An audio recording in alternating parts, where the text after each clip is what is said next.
Bienvenue dans Star System. Chaque semaine, on revisite un phénomène de la pop culture et on explore ce qui s'est vraiment passé. Dans cette série, les Kennedy sont-ils vraiment maudits ?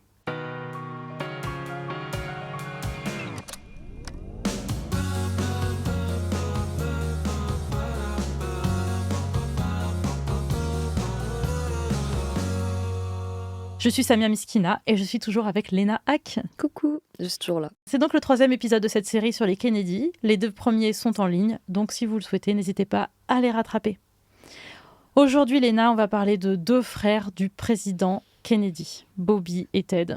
C'est ceux que je connais vraiment le moins. Tu connais le moins, très bien. Et tu vas les connaître très bien à la fin. Ouais. Donc très proches l'un de l'autre, d'ailleurs tous les 2, ils ont vraiment énormément passé de temps ensemble.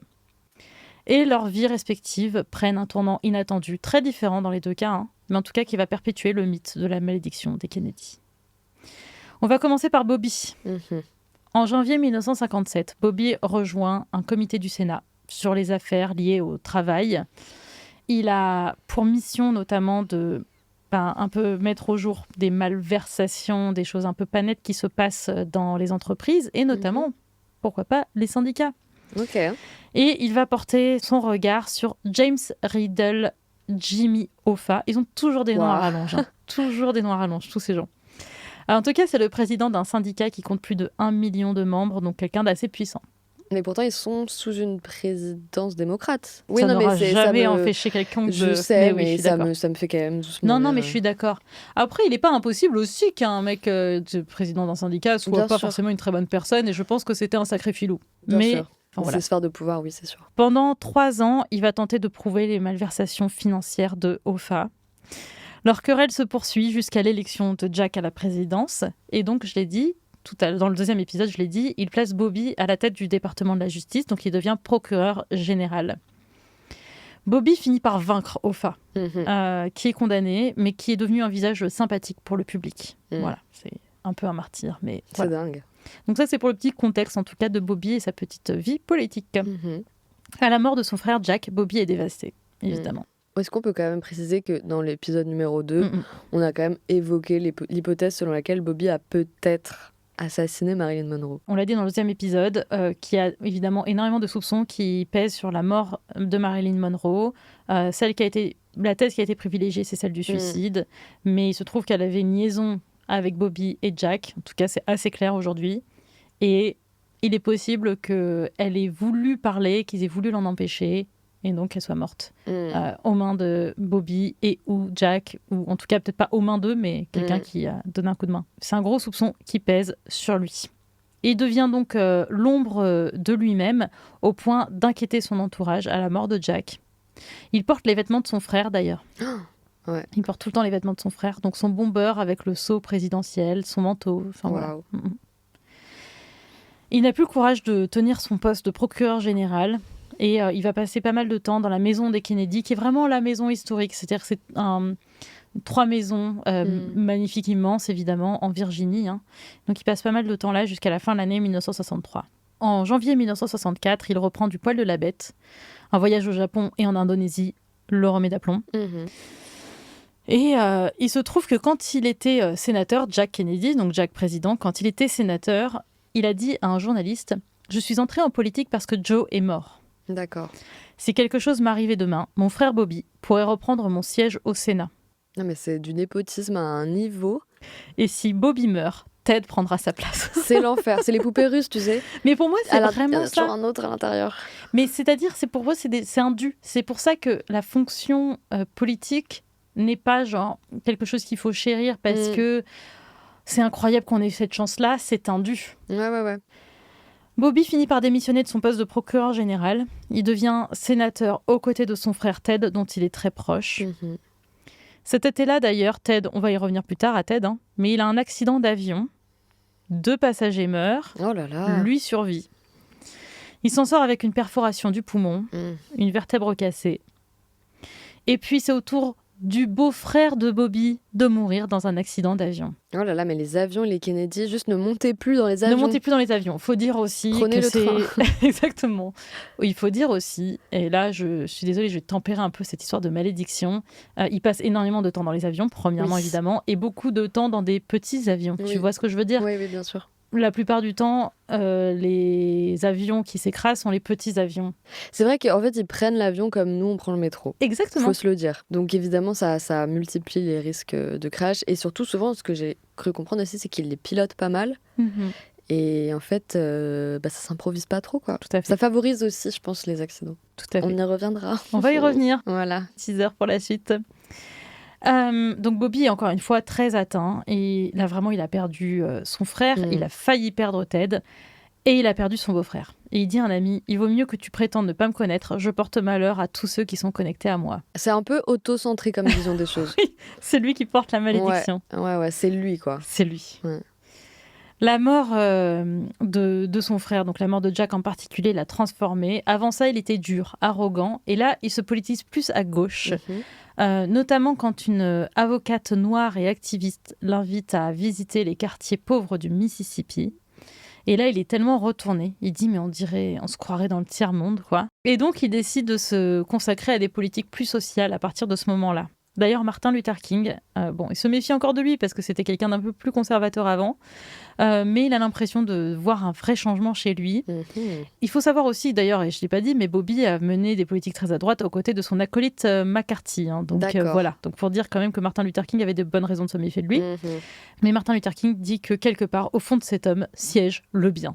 Super, si Martin Luther King le dit... Moi, je lui fais confiance. Oui. Justement, donc Martin Luther King est tué en 1968. Preuve qu'encore une fois, il ne faut pas être pote avec Bobby. Il ne faut pas du tout, totalement. Bobby est vraiment choqué de voir qu'il faut des jours pour identifier le coupable. Il voit bien, tu vas dire évidemment, mais il faut se dire que c'est des gens qui étaient tellement privilégiés et isolés du reste du monde, ils se rendaient tellement pas compte. Et là, il commence à dire non, mais il y a vraiment deux justices, il y a vraiment deux façons de traiter les gens. Eh oui. Wow. Il rencontre la famille de Martin Luther King. Il rencontre les leaders de la communauté noire pour les droits civiques qui se bat pour les droits civiques. Et un de ces leaders dit « King est mort, mais on a toujours Bobby Kennedy, donc il y a de l'espoir ». Pour dire à quel point il était plutôt bien vu après, dans la deuxième partie de sa vie politique. Ouais, et en même temps, je sais pas si c'est lui qu'on a envie d'avoir à la tête du mouvement noir, tu vois. Non. Je pense aussi qu'il y a un truc de malheureusement, c'est impensable d'imaginer, on est encore très loin d'un Obama, c'est encore très très dur d'imaginer une personne politique prendre autant d'importance en étant noire. Et donc, il vaut mieux un blanc qui soit de notre côté, quoi. Bien sûr. C'est toujours ça de prix. C'est toujours ça de prix. Bobby hésite longtemps à se présenter aux élections présidentielles. Pourtant, c'est un Kennedy, enfin. Ça lui est dû, non ? Finalement, il décide d'y aller. Il remporte les primaires démocrates de Californie. Et ce soir-là, il célèbre sa victoire dans un hôtel de Los Angeles.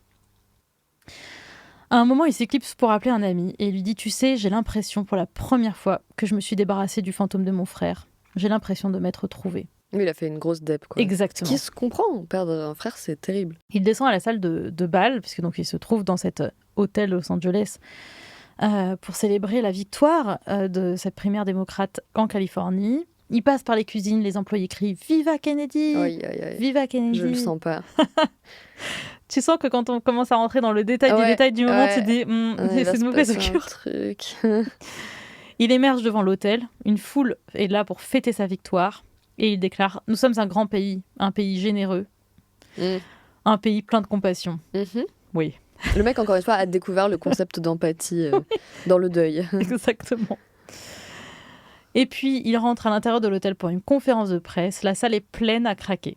D'ailleurs, sa femme est enceinte à ce moment-là, et à tel point qu'il a peur pour elle, en fait, parce qu'elle est vraiment très enceinte. Ça y est, t'as te dit quelque chose ? Je commence à avoir des échos, là. C'est là qu'un homme s'approche. Il tient un poster enroulé, un poster de Bobby Kennedy. Et à l'intérieur de ce rouleau de poster, il tient un revolver. Il tire 3 fois. Bobby s'écroule. 5 autres personnes sont blessées dans l'histoire. L'auteur des tirs, c'est Siran Bisharan Siran, un Palestinien chrétien dont la famille a fui Jérusalem en 1956. Et il le tue pour une raison, parce qu'il rejette la position pro-Israël de Bobby. Waouh. Et dans un carnet, il a écrit « RFK doit mourir ». C'est quand même incroyable que la sécurité n'ait pas pu empêcher aucun de ces deux assassinats. Il n'y a quasiment aucune sécurité. À l'époque, Ouais, mais même là, vraiment, Bobby a dit « pas besoin de sécurité ». C'est sciemment qu'il a dit « je ne veux pas de tout ça ». Bah voilà. Et je pense que c'était aussi pour avoir l'air proche du peuple. Oui, bien sûr. Voilà. Mais c'est fou pour quelqu'un qui dit avoir tant conscience de la malédiction, entre guillemets, qui pèse sur sa famille, de ne pas avoir été extrêmement précautionneux. Exactement. Encore une fois, pour moi, c'est aussi une preuve d'arrogance, de se croire intouchable et tout. Et je pense que c'est intéressant aussi parce qu'aujourd'hui, on a dit récemment qu'aux États-Unis, notamment, on était dans un moment de violence énorme politique. Au sein des États-Unis, hein, évidemment. Je ne parle pas de tout ce qui se passe en dehors, qui est très clair, mais en tout cas, aux États-Unis, il y avait cette question de est-ce qu'on est dans un moment plus violent qu'avant ? Il y a eu, je ne sais plus si c'était l'année dernière ou il y a 2 ans, 2 sénateurs d'un État aux États-Unis, je ne sais plus si c'était le Wisconsin ou je ne sais plus quoi, qui ont été tués par un gars qui s'est pointé chez eux au milieu de la nuit en portant un masque, un truc horrible. Il y a eu, évidemment, les fusillades qui ont visé Trump. Il y a eu... Le mec de droite qui est mort, là. Le mec de droite qui est mort. Charlie... Ah, bien sûr, Charlie Kirk, évidemment. J'ai mis un moment, là. Totalement. À coucher de son nom. Ouais, Après, bon, c'est pas une grande perte. C'est peut-être pas une grande perte. Mais bon, ça nous dénote quand même, effectivement, de... Mais en fait, c'est ça. Et finalement, maintenant, quand je me replonge, tu vois, dans cette époque-là, je me dis, finalement, est-ce que c'était une période plus... Enfin, est-ce qu'aujourd'hui, on est dans une période plus violente ? Pas sûr. Hein. Finalement, c'était assez violent à l'époque aussi. Hein. C'est vrai qu'il y a peut-être une période où ça s'est un peu calmé parce que les systèmes de sécurité se sont développés, la technologie aussi. Ouais, c'est ça. Donc on a peut-être l'impression que ça s'est calmé, mais effectivement avant, quand il n'y avait pas les moyens en fait d'assurer une surveillance comme ça, c'était pas si dur quoi. Et donc Bobby ne meurt pas tout à fait sur le coup. Il est transporté à l'hôpital. Il subit une opération pendant 4 heures. Mais 12 heures plus tard, il est déclaré mort. Aïe. Évidemment, la famille est encore une fois effondrée. Sa femme enceinte. Comment elle s'appelle, sa femme Parce que je pense qu'en fait, je la rattache au personnage en fait de... Je pense qu'elle est dans Love Story, mais du coup beaucoup plus âgée. Ah oui, c'est tout à fait possible qu'elle y soit. Ethel Kennedy. Ah c'est ça, ouais, c'est elle. Ah, ok, bah voilà. C'est pour ça que je me suis souvenue. Donc voilà, terrible. La famille perd un nouvel enfant en plus, enfin, c'est affreux. Ouais, c'est vraiment C'est comme le roman d'Agatha Christie, là, ils étaient 10. Ouais, ils étaient 9. Bah là, exactement, il y en a déjà 3. Ils tombent comme des mouches. C'est ça, hein. Ouais, ils sont combien à la fin, du coup? Il reste combien d'enfants? À la fin, il en reste combien? Je pense la moitié. La moitié, en tout cas, a été décimée, ouais. Une moitié. Comme quoi, il faut perdre beaucoup d'enfants. C'est la conclusion de cet épisode. Waouh. Mais donc voilà, dans ses mémoires, Rose écrit « Il semblait inimaginable que la même tragédie puisse nous tomber dessus 2 fois en 5 ans. » Parce que c'est vraiment la même tragédie. Ouais. C'est-à-dire que c'est vraiment mort par balle, quoi. Et en plus, dans un contexte politique, de faire un discours. Enfin, en tout cas, l'autre, c'était pas un discours, c'était dans la voiture, mais dans un contexte politique. On dirait l'origin story de Scream, tu vois. Ouais. Genre, il y a un meurtre qui a été perpétré, et à partir de là, tout le monde veut faire le copycat. C'est clair. Et ça les hante, et ça fait que ça se reproduit beaucoup de fois. Voilà, en fait, c'est ça. Scream, c'est une métaphore de la situation politique des Kennedy. J'adore cette métaphore. On va parler maintenant de Ted Kennedy, ami très proche, enfin frère évidemment, mais très très proche de Bobby Kennedy. Donc, personne n'est plus affecté de la mort de Bobby Kennedy que Ted. Mais alors qu'il est en route pour la morgue, un ami et politicien dit à Ted « Maintenant que Bobby n'est plus là, tu es tout ce qu'il nous reste. » Oh là là là là, mais laissez-les respirer 30 secondes. Non mais quoi. En route vers la morgue. Non mais Seigneur, genre laissez-les boire un verre d'eau. Je sais pas quoi. Enterrer leurs proches. C'est dingue. Non mais c'est dingue. Alors, on va revenir sur Ted enfant. Ted est beaucoup moqué enfant pour ses notes déplorables. C'est vraiment un truc qui revient souvent chez les Kennedy. Et pour son poids. D'accord, super. Voilà. Le New York Times l'appelle le plus jeune et le plus bête des 9 enfants de Joseph Kennedy. Mais est-ce que c'est légal de publier des trucs comme ça? C'est dingue. C'est dingue quand même d'écrire ça. On dirait un tabloïd. Ce n'est qu'un enfant. Ou peut-être un ado à ce moment-là, je ne sais pas quelle est l'année, mais en tout cas, c'est quand même dingue d'écrire ça. T'imagines l'angoisse, quoi. Mais c'est des journalistes adultes qui publient ça, quoi. C'est des bullies. Ouais, mais ça paraît fou, quoi. Et donc, Ted compense en étant un excellent joueur de football américain. Il rentre évidemment à Harvard, mais enfin, Kennedy ne fait pas Harvard. Comme tout le monde, j'ai envie de dire à ce stade. Exactement. Ils sont tous passés par Harvard. Et il s'intéresse plus au football qu'à ses cours. Il risque d'échouer à son cours d'espagnol et donc il complote pour échanger sa copie d'examen avec un autre étudiant. Mais malheureusement, il est attrapé. Aïe, aïe, aïe. Il a 2 doigts d'être exclu. Et donc, dans le doute, il s'engage dans l'armée. Mon Dieu. Il effectue une mission de 2 ans à Paris. Franchement, chill, quoi. Chill la mission. Et puis 2 ans plus tard, il revient à Harvard. Bah oui, très En dommage. fait, oui, tu sais, quand t'as un papa très riche avec le bras long, tu n'es jamais vraiment exclu. En fait, c'est exactement ça. Ouais. C'est-à-dire que même là, tu vois, les notes pas bonnes et tout ça, déjà, ils sont rentrés à Harvard tous. Ils ont tous eu des problèmes finalement. Exactement. Scolaires, et à chaque fois, le papa était genre non, je vais acheter un projecteur pour Totalement. l'école. Déjà, ils sont rentrés à Harvard parce que tu sais, quand le père. J'avais une. Alors, elle était excellente, elle était première de classe, mais j'avais une fille avec moi au collège, lycée, qui. Son père avait fait Harvard, elle est rentrée à Harvard. Donc, en fait, il y a un truc de legacy student, voilà, où quand tes parents ont fait Harvard, après, elle était excellente. De toute façon, son père, dès le début, a dit elle ira à Harvard. Sa sœur aussi a fait Harvard. C'est voilà. Gilmore Girls, encore une fois. Exactement, totalement. Et donc, il y a un peu des deux, mais là, c'est clairement, je pense que si c'était pas des Kennedy, ils seraient peut-être jamais rentrés à Harvard. Ouais, bah bien sûr, ouais. Mais en tout cas, il est à fond, il revient à Harvard, il est à fond encore dans le foot. Et puis, en 1956, il s'inscrit à l'université de Virginie pour faire son master de droit. Avec ses amis, il organise des fêtes extravagantes pour lesquelles il fait venir un cuisinier. Enfin, c'est le genre de fête auquel tu fais à vas. 19 ans. Bah, évidemment. Une fois, fun fact, je ne l'ai jamais raconté. Une fois, je suis allée chez le fils de Christine Lagarde. Oh, waouh. C'est une fille que je connaissais, qui était dans sa classe d'archi, en études d'archi. Ça fait longtemps, hein, c'était tout début de la vingtaine. Et on est allé à une soirée et il avait des trucs de traiteur et tout ça chez lui. Enfin voilà, quand il avait la flemme de se faire à manger, il a appelé le traiteur de maman. De maman, exactement. Donc elle était ministre évidemment à ce moment-là.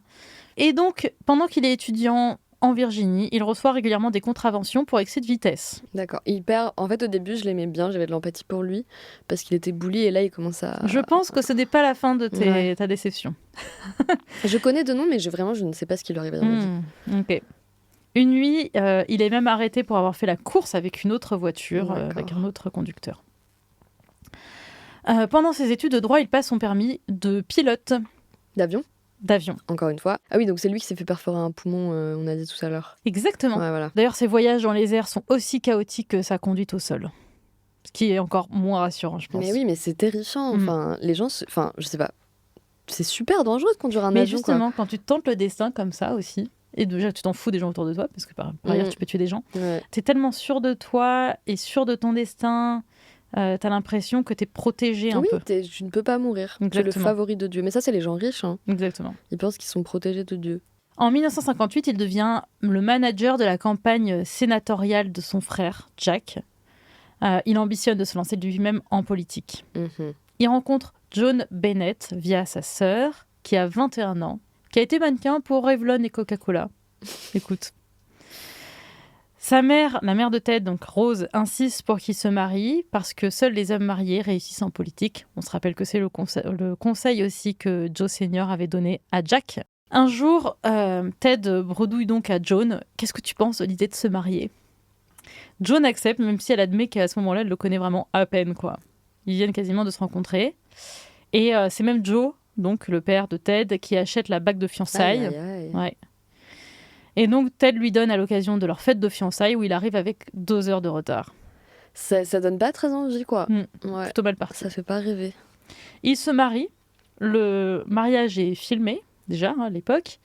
Mais quand Joan regarde les rushs, elle est un peu déconcertée de voir Jack, qui n'est pas encore président à ce moment-là, mais donc Jack, bourré, dire à son frère « Rassure-toi, le mariage ne t'oblige pas à rester fidèle à ta femme. » D'accord. Oh oui, oui, oui. Sympa quand elle est mariée. Ouais. Et Ted suit la prescription de son frère à la lettre. Peu après le mariage, John trouve dans le lit conjugal un collier en or qui ne lui appartient pas. Oh non, mais ils font aucun effort. Ouais. Genre rangé derrière vous. Ça aussi, c'est un truc de fou. C'est quand vraiment tu fais tellement pas attention à cacher le truc, c'est un manque de respect total. Mais parce qu'en fait, je pense qu'ils s'en foutent qu'elle le découvre. Parce qu'au fond, ça change rien, elles vont pas les quitter. Exactement. Qu'est-ce qu'elle va faire ? Ils en ont rien à faire, ouais. De toute façon, t'enclenches rapidement les enfants et qu'est-ce que tu vas faire en fait ? Voilà. Donc pendant ce temps, Ted manage la campagne, cette fois-ci présidentielle de Jack. J'ai dit tout à l'heure qu'il s'occupait de la campagne sénatoriale. Là, on arrive à la campagne présidentielle. Il se lance ensuite lui-même dans la course au Sénat. Et la famille a en tête quand même qu'il y a cette histoire de tentative de triche aux examens. Et donc, ils prennent les devants et il va révéler l'histoire de la triche dans une interview au Boston Globe. Wow. D'ailleurs, il demande d'abord à un journaliste d'écrire le truc. Enfin, quasiment, ils lui écrivent l'article. Et là, le journaliste, il dit non, je veux bien l'interviewer, mais quand même, il y a des limites. Quoi. Je veux juste l'interviewer. Et donc là, il relate l'incident parce qu'ils se disent, vaut mieux prendre les devants. Dingue. Ça fonctionne, il obtient sa place au Sénat en 1962. Je trouve quand même, faut quand même préciser que toutes ces personnes qui font de la politique n'ont pas de compétences. Non, mais je veux dire, ça paraît. Là, j'enfonce une porte ouverte, mais parce que là, t'es en train de me dire, il a managé la campagne sénatoriale, il a managé la campagne présidentielle. Avec quelles compétences ? Avec quelles skills ? Aucune. Genre, après, bon, ça a marché, il a gagné. Et en n'ayant aucune idée de ce que vivent la plupart des gens. Oui. T'es tellement hors sol que tu ne sais même pas ce que vivent les Américains. Ouais, tu deviens sénateur, président. Tu n'as aucune compétence, tu n'as fait aucune étude, très peu d'économie, de politique, d'histoire. Enfin, je pense que c'est quand même... C'est des gens qui étaient assez peu scolaires, les deux, a priori. C'est pour ça que la politique ne devrait jamais être une carrière. Bien sûr, tout à fait. Oui. Donc, votez les filles. S'il vous plaît, votez les filles. Quand Bobby est tué, Ted est dévasté, évidemment. Il était très proche. Et là, cette fois-ci, on avait dit que Bobby n'était que l'ombre de lui-même quand Jack est mort. Bah là, c'est exactement ce qui s'est passé avec Ted. Il devient l'ombre de lui-même. Et il est non seulement extrêmement triste, mais il est aussi persuadé que ses propres jours sont comptés. Ah bah, tu m'étonnes. Bah oui. Plot twist, il va mourir dans 2 minutes. Alors, pas tout à fait. Bah écoute, tu vois, cette fois-ci, ça va pas se passer comme ça. Et puis, bon, le temps passe, il finit par se relever et il fait un discours devant une foule. Il dit « Je veux continuer l'engagement de mes frères pour la justice, l'excellence et le courage. » D'accord. Pendant ce temps, il continue ses infidélités. Oui, c'est vraiment genre, j'allais dire, je vais continuer le combat de mes frères en faveur de la polygamie plutôt. Exactement. Et sa femme Joan continue d'entendre des rumeurs de part et d'autre. C'est très difficile à vivre. Elle a l'impression que s'il va voir ailleurs, c'est qu'elle n'est pas assez attirante. Ouais, non, mais ça, c'est terrible. Je rappelle qu'elle était mannequin pour Coca-Cola et Revlon. De toute façon, on peut prendre la liste de toutes les femmes magnifiques qui se sont fait tromper. Enfin, moi, je pense des fois à Emily Ratajkowski. Bah, j'ai fait un épisode bonus d'ailleurs sur le sujet. Je l'adore. Elle est pénible à plein d'égards. Mais... T'as vu qu'elle a lu... Justement, j'ai fait là-dessus mon épisode bonus parce qu'elle a publié un article tout à fait, que j'ai dans pas encore The lu. Cut. Ouais, voilà. Mais moi, j'ai lu son livre, je l'aime beaucoup. Enfin, je pense qu'il y a des angles morts dans ce qu'elle raconte, mais je trouve qu'elle est très intéressante comme figure publique. Et c'est là qu'on voit qu'on a beau être une femme absolument magnifique. Ah ouais, ça change rien. Exactement, le problème, c'est pas est-ce que t'es plus ou moins attirante, le problème, c'est les hommes. Oui. Et donc, plutôt que de lui en parler... à Ted de ses infidélités, elle se tourne vers l'alcool. En plus, il y a un gros historique d'alcoolisme dans sa famille, donc elle est assez vulnérable à ce genre de choses. Et Ted aussi boit beaucoup d'ailleurs. Donc voilà. Et son alcool n'est plus du tout joyeux depuis la mort de Bobby. Avant, c'était le gros fêtard, c'était super. Et là, vraiment, c'est l'inverse total. Un jour, il est dans un avion, il jette des oreillers sur les journalistes présents en criant, ça me fait trop rire, « Eskimo Power ». Oh, waouh. Je sais pas à quoi c'est une référence. Encore une fois, en avion. En avion, c'est vrai. Mais cette fois-ci, ça a l'air d'être un avion plus normal, genre pas un petit avion, il y a des journalistes et tout. Et puis, ils marmonnent, ils vont me tirer dessus comme ils ont tué Bobby. En vrai, je capte. Ouais. Non, c'est vrai que quand t'as 2 personnes... Ouais, je capte. Non, je comprends. Ouais. Moi aussi, je serais devenue parano, je pense. Tu sors plus de chez toi. C'est comme dans... Est-ce que par contre, j'arrête pas de dire non, de film. Mais vas-y. T'as vu Destination Finale ou pas? Non. Il faut savoir que j'aime les films d'horreur, c'est pour ça que j'arrête pas de citer les films d'horreur. Dans Destination Finale, le principe, c'est que tout le monde meurt. C'est-à-dire qu'en fait, c'est des gens qui échappent, c'est un collectif à chaque fois, un groupe, qui échappe de peu à la mort dans des situations diverses et variées. Le premier, c'est un accident d'avion. Ils échappent à un crash. Il y a 5 personnes qui échappent à un crash. Et sauf que la mort, elle est en mode, vous mettiez dû. Genre, il y a des comptes qui sont tenus. Et donc ensuite, ils meurent les uns après les autres de façon hyper absurde. En fait, c'est vraiment des catastrophes improbables qui leur arrivent. Et il y a une seule personne qui survit à la fin du 1. Et du coup, dans le 2, parce qu'évidemment, il y a eu genre 6 films, dans le 2, elle est là aussi. Et bon, c'est pas le personnage principal. En fait, ils mettent un moment à la retrouver, le deuxième groupe qui est visé par cette malédiction. Ils la retrouvent genre dans une cellule capitonnée où elle s'est fait elle-même interner volontairement parce qu'elle est en mode, c'est le seul endroit où il peut rien m'arriver. Parce que, en fait, elle a vu tout le monde mourir, donc elle est en mode, je sais que je suis la prochaine. En fait, it's giving la famille Kennedy. C'est ça. Elle meurt. Oh, désolée pour le spoiler. J'adore ce personnage en plus. Mais c'est dingue, mais c'est vrai qu'au bout d'un moment, t'es là. Mais bon, la mort te retrouvera toujours. Mais exactement, c'est la morale de Destination Finale. Un soir, Ted Kennedy se trouve à Martha's Vineyard, qui est donc un point très chic de la côte est américaine. Ouais. Voilà. Sur une petite île où son cousin a loué un cottage, il le fait tous les ans. Il y a 6 hommes et 6 femmes. Les femmes en question qui sont présentes, c'est ce qu'on appelle les Boiler Room Girls. Et donc, c'est des femmes qui ont travaillé d'arrache-pied pour obtenir des voix de délégués pour la campagne de Bobby. C'est-à-dire avant qu'il soit tué. Donc, en gros, c'est celles qui appellent, qui font un maximum d'appels en mode... D'accord. Quel est le mot que je cherche ? Outreach, quoi, en anglais. Elles font du démarchage ? Du démarchage. Téléphonique. Exactement, okay. Mais pour les délégués, pour convaincre les délégués, les grands délégués de voter. Enfin, voilà. Donc, c'est ça. On les appelle les Boiler Room Girls. Et une de ces femmes s'appelle Mary Jo. Alors, Kopechny, je sais pas comment ça se prononce.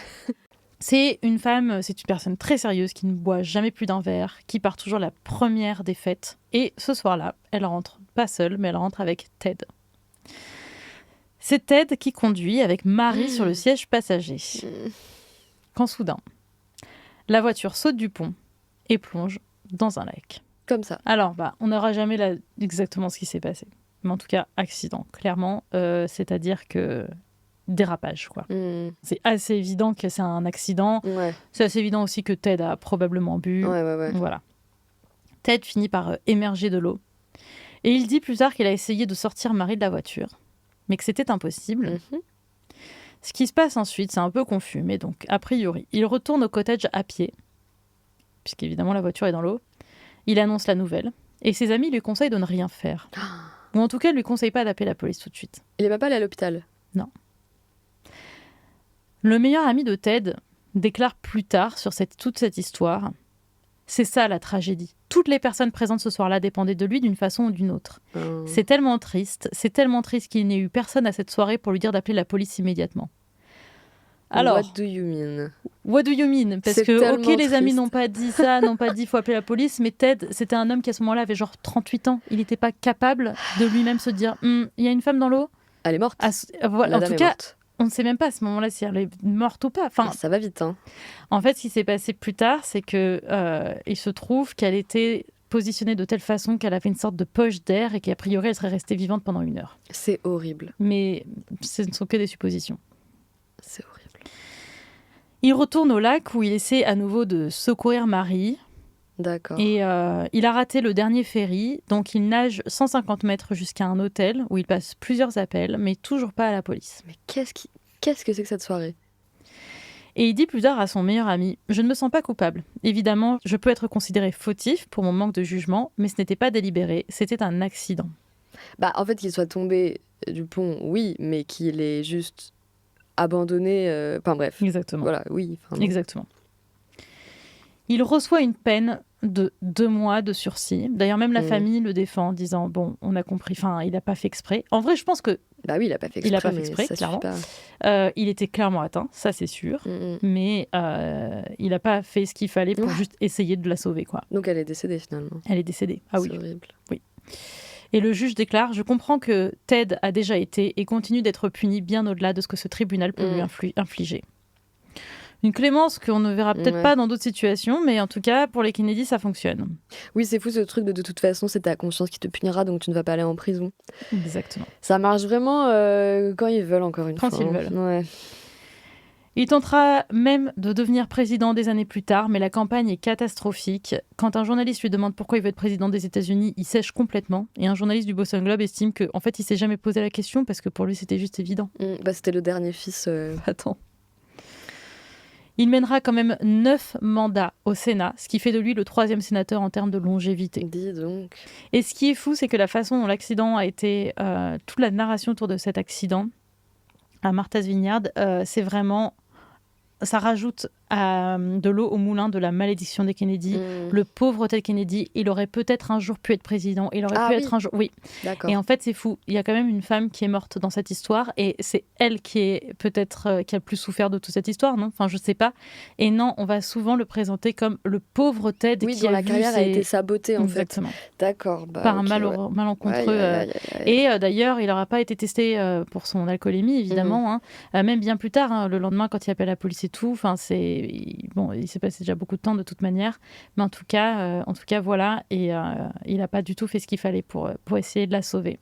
Mais en fait, c'est fou parce qu'aujourd'hui, on a des politiciens hyper corrompus qui font des détournements d'argent, qui ont agressé sexuellement plein de gens. Il y a des preuves, etc. Ouais. Là, on parle quand même d'un sénateur qui a commis c'est pas un assassinat avec préméditation, mais ça reste quand même une forme de meurtre. Ça reste une forme de, en tout cas, par non-assistance à personne en danger.